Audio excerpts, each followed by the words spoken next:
مفتی ابرار صاحب کے بیانات سننے کے لیے مفتی صاحب کے آفیشیل چینل مفتی ابرار صاحب فلاحی آفیشیل کو سبسکرائب کریں۔ اعوذ باللہ من الشیطان الرجیم بسم اللہ الرحمن الرحیم وما منعنا ان نرسل بالآیات إلا أن كذب بها الأولون وآتينا ثمود الناقة مبصرة فظلموا بها وما نرسل بالآيات إلا تخويفا وإذ قلنا لك إن ربك أحاط بالناس وما جعلنا الرؤيا التي أريناك إلا فتنة للناس والشجرة الملعونة في القرآن ونخوفهم فما يزيدهم إلا طغيانا كبيرا صدق اللہ العظیم۔ اور ہم نے اپنے معجزات کو بھیجنے سے نہیں روکا اس بات نے کہ پہلے لوگوں نے ہماری بھیجی ہوئی آیتوں کو جھٹلایا، اور ہم نے قوم سمود کو معجزے کے طور پر اونٹنی عطا فرمائی جو ان کی آنکھیں کھولنے کے لیے کافی تھی، پس انہوں نے اس کے ساتھ ظلم کیا۔ اور ہم اپنی نشانیوں کو نہیں بھیجتے ہیں مگر اس لیے تاکہ لوگوں میں ہماری نشانیوں کی وجہ سے خوف پیدا ہو۔ اور یاد کرو اس وقت کو جب ہم نے آپ سے کہا تھا کہ بے شک آپ کا رب تمام لوگوں کو اپنے احاطے میں لیے ہوئے ہیں، اور ہم نے اس معجزے کو، اس معراج کو جو آپ کو ہم نے دکھلایا، لوگوں کے لیے فتنہ بنا دیا۔ اور شجرہ ملعونہ جس کا قرآن میں تذکرہ کیا، اس کو بھی ہم نے لوگوں کے لیے فرما دیا، اور ہم ڈراتے ہیں ان تمام کو، لیکن وہ لوگ سرکشی اور طغیانی کے اندر بڑھتے ہی چلے جاتے ہیں۔ یہ سورہ بنی اسرائیل کی 59 اور 60 نمبر کی آیت کریمہ ہے۔ آیت کریمہ کا تعلق ما قبل سے ہے کہ اوپر اللہ تبارک و تعالیٰ نے مشرکین مکہ کا تذکرہ کیا تھا۔ مشرکین مکہ کا تذکرہ اس اعتبار سے کیا گیا تھا کہ مشرکین مکہ میں سے بعض لوگ چند جناتوں کی عبادت کرتے تھے اور ان جناتوں کو اپنا معبود سمجھتے تھے، لیکن ہوا یہ کہ رسول اللہ صلی اللہ علیہ وسلم کی بعثت کے بعد، آپ کے نبی بنائے جانے کے بعد، وہ جنات جن کی مشرکین عبادت کرتے تھے وہ مسلمان ہو گئے اور رسول اللہ صلی اللہ علیہ وسلم کے ہاتھ پر ایمان لے گئے۔ تو اللہ تبارک و تعالیٰ یہ بتلانا چاہتے تھے کہ مشرکین مکہ کو اب اپنی عبادت سے توبہ کر لینا چاہیے اور اپنے معبودوں کو چھوڑ دینا چاہیے، اس لیے کہ جن کی تم عبادت کرتے تھے وہ خود میرے نبی کے ہاتھ پر ایمان لا چکے ہیں اور مسلمان ہو چکے ہیں اور اپنے آپ کو نبی کا امتی بنا چکے ہیں، لہذا تم ان کی عبادتوں کو چھوڑ دو۔ لیکن اس کے باوجود انہوں نے عبادتوں کو نہیں چھوڑا، بلکہ وہ اعلیٰ حال ہی ان کی عبادت پر باقی رہے، جس کو اللہ تبارک و تعالیٰ نے یہاں پر ذکر کیا تھا اور فرمایا تھا کہ دیکھو جن جناتوں کو تم اپنا معبود سمجھ کر ان کی عبادت کرتے ہو، وہ نہ تم سے کوئی تکلیف کو دور کرنے کے مالک ہے اور نہ وہ تکلیف کے تبدیل کرنے کے مالک ہے۔ کہ دور کرنا تو بہت دور کی بات، کہا کہ تکلیف کو بدل بھی نہیں سکتے، ان کے پاس اتنی بھی طاقت نہیں ہے، بلکہ ان کی حالت تو یہ ہے کہ وہ اپنے پروردگار کی رحمت کے امیدوار ہے اور اپنے رب کے عذاب سے ڈرتے رہتے ہیں، لہذا تمہیں بھی چاہیے کہ تم اپنے رب کی رحمت کے امیدوار رہو اور اس کے عذاب سے ڈرتے رہو۔ لیکن اس کے باوجود مشرکین مکہ نے توبہ نہیں کی، ان جناتوں کی عبادتوں کو نہیں چھوڑا۔ اللہ تبارک و تعالیٰ نے اس واقعے کو یہاں پر ذکر کر کے توحید کو پختہ کیا، توحید کو مضبوط کیا، یعنی بتلایا کہ انسان دنیا کے اندر چاہے کسی کی بھی عبادت کرتا ہو، وہ بعض مرتبہ دنیا ہی میں اپنی عبادت کا انکار کر دے گا اور یوں کہے گا کہ میری عبادت تم نے میری اجازت سے نہیں کی تھی اور میں عبادت کے لائق بھی نہیں تھا۔ یا یہ کہ قیامت کے دن بہت سارے معبودان باطلہ، جھوٹے معبود اپنے باب میں یہ اعلان کر دیں گے کہ ہم نے ان کو اجازت نہیں دی تھی کہ یہ ہماری عبادت کرے، لیکن یہ خود سے ہماری عبادت کرتے تھے اور ہم کو معبود بنا کر چلتے تھے۔ جیسا کہ ہمارے ملک کے بہت سارے ایسے لوگ کہ جن دیوتاؤں کو یا جن بڑوں کو انہوں نے اپنا معبود مان لیا ہے، وہ قیامت کے دن صراحت کے ساتھ اعلان کر دیں گے کہ ہمارے اور تمہارے درمیان کوئی واسطہ نہیں، ہمارے اور تمہارے درمیان کوئی رابطہ نہیں، ہم نے تم کو اپنی عبادت کی اجازت نہیں دی تھی اور ہم نے تم کو اس بات کا حکم بھی نہیں دیا تھا کہ تم ہماری عبادت کرو، اس لیے کہ ہم خود ایک پروردگار کی عبادت کرتے تھے اور اس کو اپنا معبود سمجھتے تھے۔ تو لہذا اللہ تبارک و تعالیٰ ان آیات میں توحید کو ذکر کرتے ہوئے یوں فرماتے ہیں کہ دنیا کے اندر بعض مرتبہ جن معبودوں کی عبادت کی جاتی ہے وہ انکار کر دیں گے، اور قیامت کے دن بھی وہ معبود جن کی دنیا کے اندر عبادت کی جاتی تھی وہ سب انکار کر دیں گے اور کہیں گے کہ ہماری اجازت سے انہوں نے ہماری عبادت نہیں کی اور ہم نے ان کو ہمارے سامنے جھکنے کا حکم نہیں دیا، یہ اپنی مرضی سے جھکتے تھے، اپنے ارادے سے جھکتے تھے، اپنی مشیت سے یہ کام کرتے تھے۔ لہذا اللہ تبارک و تعالیٰ نے یہاں پر توحید کو ذکر کیا، اور آج کی آیت میں بھی اللہ تبارک و تعالیٰ اسی توحید کے متعلق ذکر کرتے ہیں جس کے شان نزول میں صاحب معالم العرفان، معالم التنزیل حضرت عبداللہ ابن عباس رضی اللہ عنہما کی روایت نقل کرتے ہیں۔ وہ روایت اس طرح ہے کہ مشرکین مکہ کے مشرکوں نے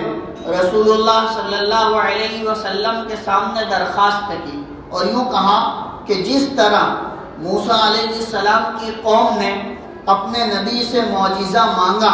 اور اللہ تبارک و تعالیٰ نے وہ معجزہ ان کو دے دیا، عیسیٰ علیہ السلام کی قوم نے اپنے نبی سے معجزہ مانگا، اللہ نے ان کو معجزہ دے دیا، صالح علیہ السلام کی قوم نے، قوم سمود نے حضرت صالح علیہ السلام سے معجزہ مانگا،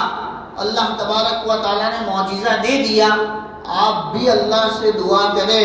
کہ اللہ تبارک و تعالیٰ ہمارے کہنے کے مطابق کوئی معجزہ اتارے۔ اور وہ معجزے میں کیا مانگا انہوں نے؟ معجزے میں یہ مانگا کہ کوہ صفا پہاڑی ساری کی ساری سونے کی کر دی جاوے۔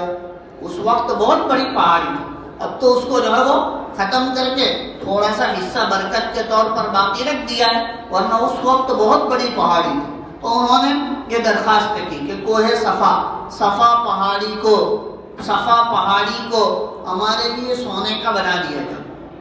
اور دوسری درخواست انہوں نے یہ کی کہ یہ مکہ مکرمہ کے اطراف میں جو پہاڑ پھیلے ہوئے ہیں اس کو دور دور منتقل کر دیا جاوے، اس کو یہاں سے ہٹا دیا جاوے تاکہ یہاں کی زمین چٹیل ہو جاوے، صاف ستھری ہو جاوے اور ہم لوگ اس زمین میں کھیتی باڑی کریں اور کھیتی باڑی کر کے اپنی ضرورتوں کو پورا کریں، اناج گلنا وغیرہ اگا کر اپنے مقصد کے اندر اپنی تقدیر کو پورا کریں۔ یہ فرمائش مشرکین مکہ نے رسول اللہ صلی اللہ علیہ وسلم کے سامنے رکھی۔ اب اللہ تبارک و تعالیٰ کی ذات تو عالم الغیب ہے، اللہ رب العزت کو سب پتہ چلتا ہی ہے کہ انسان کیا بولتا ہے اور کیا بولنے جا رہا ہے اور کیا بولے گا اور اس کے دل کے اندر کیا آئے گا، اللہ کو تو وہاں تک معلوم، لیکن انسان کے دل میں جو چیز آنے والی ہے جو ابھی آئی نہیں ہے اس کا دل بھی نہیں جانتا ہے، اس کا جی بھی نہیں جانتا ہے، اللہ اسے بھی جانتا ہے کہ یہ چیز اس کے دل میں آئے گی۔ تو لہٰذا اللہ تبارک و تعالیٰ نے اپنے پیغمبر علیہ السلام کے اوپر وحی بھیجی اور فرمایا کہ حضور اگر آپ کہتے ہو تو ہم ان کی فرمائش کو قبول کر لیں،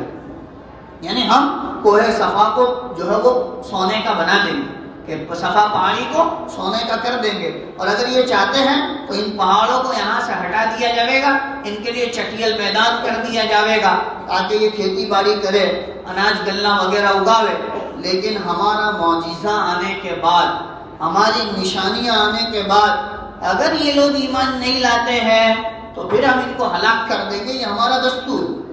یہ ہمارا قاعدہ ہے، ہمارا قانون ہے، ہمارا لا ہے یہ کہ اگر کوئی قوم منہ مانگا معجزہ طلب کرے اور وہ اسے دے دیا جائے اور پھر اس کے بعد وہ ایمان نہ لاوے یا رسول اللہ صلی اللہ علیہ وسلم کے ہاتھ پر بیعت نہ کرے تو پھر ہم کیا کرتے ہیں؟ ان کو ہلاک کر دیتے ہیں۔ لہذا ان مشرکین مکہ کو ہم ہلاک کر دیں گے، ان کو ملیا بیٹ کر دیں گے۔ اللہ کے رسول صلی اللہ علیہ وسلم نے ان پر رحم کھاتے ہوئے یوں فرمایا کہ اے اللہ آپ ان کو ڈھیل دیجئے، آپ ان کو چھوڑ دیجئے، ان کا منہ مانگا معجزہ ان کو نہ دیجئے، اس لیے کہ میں جانتا ہوں کہ یہ لوگ معجزے کے اترنے کے بعد بھی ایمان نہیں لاویں گے، معجزے کے اترنے کے بعد بھی اپنے آپ کو رسول اللہ صلی اللہ علیہ وسلم کے حوالے نہیں کریں گے، اس وجہ سے آپ معجزہ نہ بھیجیں بلکہ آپ ان کو ڈھیل دیجئے۔ ان آیات میں اللہ تبارک و تعالیٰ نے وہی بات ذکر کی ہے، یہ رسول اللہ صلی اللہ علیہ وسلم کی دور اندیشی تھی، ورنہ حضور چاہتے تو کہہ سکتے تھے اللہ بھیج دیجئے معجزہ، اب یہ ایمان نہ آوے یا نہ لاوے، کہا کہ ان کے لیے معجزہ اتار دیجئے، ورنہ اللہ تبارک و تعالیٰ معجزہ بھیج دیتے، سارے کے سارے مشرکین مکہ ہلاک کر دیے جاتے اور سب برباد ہو جاتے۔ لہذا اللہ کے رسول صلی اللہ علیہ وسلم نے امت پر شفقت کرتے ہوئے، امت پر رحم کرتے ہوئے اللہ تبارک و تعالیٰ سے ڈھیل مانگی، اللہ تبارک و تعالیٰ سے عافیت مانگی، ورنہ اللہ تبارک و تعالیٰ معجزہ اتار دیتے تو پھر ان کے لیے ایمان لانا ضروری ہو جاتا۔ ان آیات میں اسی بات کو ذکر کیا ہے، فرمایا وما منعنا، اور ہم کو نہیں روکا، ان نرسل بالآیات، کہ ہم اپنی آیتوں کو اتارے، ہم اپنے معجزوں کو اتارے، الا ان کذب بہ الاولون، مگر اس بات نے کہ پہلے لوگوں نے ہمارے اتارے ہوئے معجزوں کو جھٹلایا ہے۔ کہ حضرت صالح علیہ السلام کی قوم نے معجزے کو جھٹلایا، حضرت عیسیٰ علیہ السلام کی قوم نے معجزے کو جھٹلایا، حضرت موسیٰ علیہ السلام کی قوم نے معجزے کو جھٹلایا کہ بنی اسرائیل تو ایمان لے آئے لیکن فرعونی طاقتیں وہ ایمان نہیں لائی۔ انہوں نے حضرت موسیٰ علیہ السلام کے معجزے کو دیکھا کہ اتنے بڑے چٹیل میدان میں قسم قسم کے سانپ رینگ رہے ہیں، دوڑ رہے ہیں، اور حضرت موسیٰ علیہ السلام کے ہاتھ میں جو لاٹھی ہے اللہ تبارک و تعالیٰ کے حکم سے وہ اتنا بڑا اژدہا بن جاتی ہے کہ وہ سارے کے سارے سانپوں کو نگل لیتی ہے اور میدان بالکل صاف ہو جاتا ہے، لیکن اس کے باوجود فرعونی طاقت ایمان نہیں لائی۔ وہ جادوگر جو ملک بھر سے بلائے گئے تھے، جن کو طرح طرح سے تیار کیا گیا تھا، بڑے بڑے وعدے ان کے ساتھ کیے گئے تھے، وہ سجدہ ریز ہو گئے، وہ ایمان لے آئے اور وہ اسلام میں داخل ہو گئے، لیکن ان کو اللہ تبارک و تعالیٰ نے ہدایت نہیں دی اور یہ ایمان میں داخل نہیں۔ اور وہاں فرعون کی بیوی کہا کہ اپنے محل کے اندر موجود ہے، اپنے بہت بہتر مقام پر موجود ہے، اور وہاں سے حضرت موسیٰ علیہ السلام کی کامیابی کے اللہ سے دعا کرتے۔ کون ہے؟ کہ فرعون کی بیوی، کہ جس نے یہ پورا سما قائم کیا ہے، پورا منظر لگایا ہے، یہ اس کی بیوی ہے، اور وہاں اپنے محل میں حضرت موسیٰ علیہ السلام کے لیے دعا کر رہی ہے کہ اللہ موسیٰ سچے نبی ہے، آپ ان کو کامیاب کر دیجئے اور میرے شوہر کی طاقت کو ناکام کر دیجئے۔ یہ اللہ تبارک و تعالیٰ کا نظام ہے جو اللہ تبارک و تعالیٰ سمجھانا چاہتے ہیں کہ ہدایت کسے کہا جاتا ہے اور اللہ رب العزت کن کن لوگوں کو ہدایت سے مالا مال فرماتے ہیں۔ تو لہذا یہاں پر وہی بات ذکر کی گئی کہ اللہ رب العزت اگر معجزات کو اتار دے اور معجزات کو نازل کر دے اور پھر اس کے بعد وہ لوگ ایمان نہیں لاتے ہیں تو ان کے لیے ہلاکت یقینی ہے۔ اسی وجہ سے فرمایا وما منعنا ان نرسل بالآیات الا ان کذب بها الاولون، اور ہم کو نہیں روکا کہ ہم اپنے معجزات کو بھیجے مگر اس بات نے کہ پہلے لوگوں نے ہمارے بھیجے ہوئے معجزات کو جھٹلایا۔ وآتینا ثمود الناقۃ مبصرۃ فظلموا بها، اور ہم نے قوم سمود کو ناقہ یعنی اونٹنی عطا فرمائی جو آنکھیں کھولنے کے لیے کافی تھی۔ فظلموا بها، پس انہوں نے اس اونٹنی کے ساتھ ظلم کیا۔ حضرت صالح علیہ السلام ملک شام کے رہنے والے تھے، اور ملک شام یہ عرب سے بالکل قریب میں تھا، عرب سے بالکل قریب میں تھا۔ یہ لوگ عرب لوگ جب ملک شام جاتے تھے تو راستے میں حضرت صالح علیہ السلام کی آبادی قوم سمود وہاں پر پڑتی تھی، اور ان کے مکانات جو انہوں نے اپنے ہاتھوں سے بنائے تھے اللہ تبارک و تعالیٰ نے کس طرح ویران کر دیے وہ ان کو دکھائی دیتے تھے۔ اس وجہ سے اللہ تبارک و تعالیٰ نے کسی نبی کا تذکرہ نہیں کیا، حضرت صالح علیہ السلام اور قوم سمود کا تذکرہ کیا۔ کیوں؟ اس لیے کہ تم اپنی نگاہوں سے دیکھ رہے ہو کہ قوم سمود نے معجزہ طلب کیا، جیسا کہ ذکر کیا گیا کہ قوم سمود کے لوگوں نے حضرت صالح علیہ السلام سے یہ بات کا مطالبہ کیا کہ اگر تم سچے رسول ہو اور تم سچے نبی ہو تو اس پہاڑی کے اندر سے 10 ماہ کی گھابن اونٹنی نکال کر دکھاؤ، اور وہ گھابن اونٹنی نکلنے کے بعد بچہ جنے۔ لہذا اللہ تبارک و تعالیٰ نے ان کو یہ معجزہ کر کے دکھلایا کہ پہاڑ کے اندر سے 10 ماہ کی گھابن اونٹنی نکالی، اور اس 10 ماہ کی گھابن اونٹنی نے نکلنے کے بعد بچہ جنا۔ تفسیر میں نقل کیا ہے کہ وہ اتنی بڑی اونٹنی تھی کہ اس کو بیٹھنے کے لیے 60 فٹ جگہ چاہیے تھی، کہ 60 فٹ کی جگہ میں وہ بیٹھتی تھی، یعنی اتنی بڑی اونٹنی تھی اور اتنی لمبی چوڑی تھی، اور اس کا بچہ بھی جو ہے وہ اتنا ہی قد و قامت کا تھا، وہ عام اونٹنیوں کی طرح نہیں تھا۔ لہذا اللہ تبارک و تعالیٰ نے ان کو ایک معجزہ دیا اور ان کو فرمایا کہ دیکھو اس اونٹنی کو تم برائی کے ارادے سے مت چھونا، اگر تم اس کو برائی کے ارادوں سے چھوؤ گے تو ہلاک ہو جاؤ۔ اور پھر اللہ تبارک و تعالیٰ نے اس کی باری مقرر کر دی، اس لیے کہ یہ اونٹنی تھی بہت بڑی، بہت موٹی تازی، لہذا وہ جس دن کنویں پر پانی پینے کے لیے آتی تو سارا پانی پی جاتی، سارا پانی ختم کر دیتی۔ تو لہذا اب ان کے قوم کے لوگوں نے شکایت کی کہ حضرت صالح علیہ السلام سے کہ یہ تو کیسی اونٹنی ہے کہ سارا پانی پی جاتی ہے۔ لہذا اللہ تبارک و تعالیٰ نے باری متعین کی، ایک دن ہماری اونٹنی پانی پیے گی اور ایک دن تمہارے سارے جانور پانی پیئیں گے۔ لیکن یہ بات بھی ان کو سمجھ میں نہیں آئی، اس لیے کہ پیٹ ان کا دکھتا تھا کہ یہ ایک دن میں سارا پانی پی جائے اور ہمارے سارے جانور مل کے ایک دن میں پانی پیوے۔ تو لہذا انہوں نے ارادہ یہ کیا کہ اس اونٹنی کو جو ہے وہ کیا کر دیا جائے، قتل کر دیا جائے۔ لہذا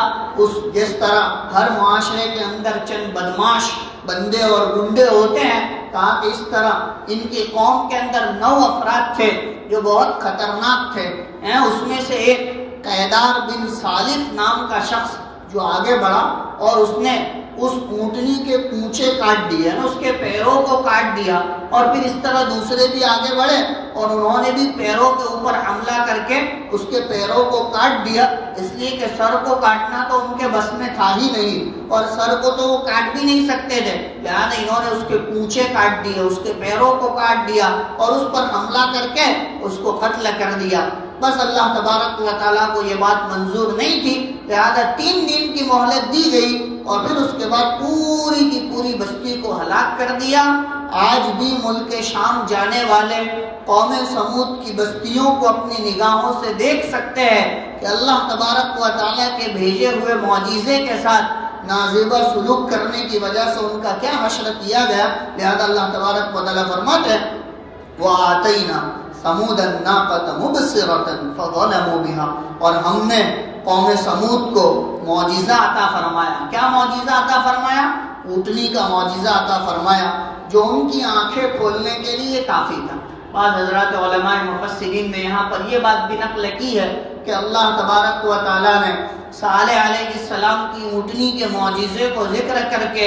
امت محمدیہ صلی اللہ علیہ وسلم کو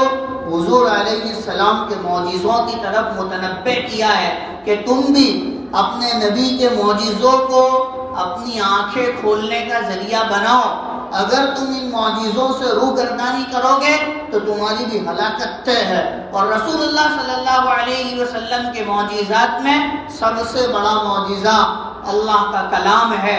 ایمان والوں کو اس بات کا خطاب کیا گیا ہے کہ ایمان والے اس کلام کو معجزہ سمجھے، اس کے ساتھ روگردانی نہ کرے، اس سے برائی کا ارادہ نہ رکھے، بلکہ اس کو ہدایت کی کتاب سمجھ کر اپنی ہدایت کے لیے اس کو پڑھے اور سنیں. یہ بات ذکر کی گئی ہے. لہذا فرمایا وَآتَيْنَا ثَمُودَ النَّاقَةَ مُبْصِرَةً فَظَلَمُوا بِهَا، اور ہم نے قوم سمود کو اونٹنی عطا فرمائی جو ان کی آنکھیں کھولنے کے لیے کافی تھی، بس انہوں نے ظلم کیا اور اونٹنی کو قتل کر دیا. وَمَا نُرْسِلُ بِالْآيَاتِ إِلَّا تَخْوِيفًا،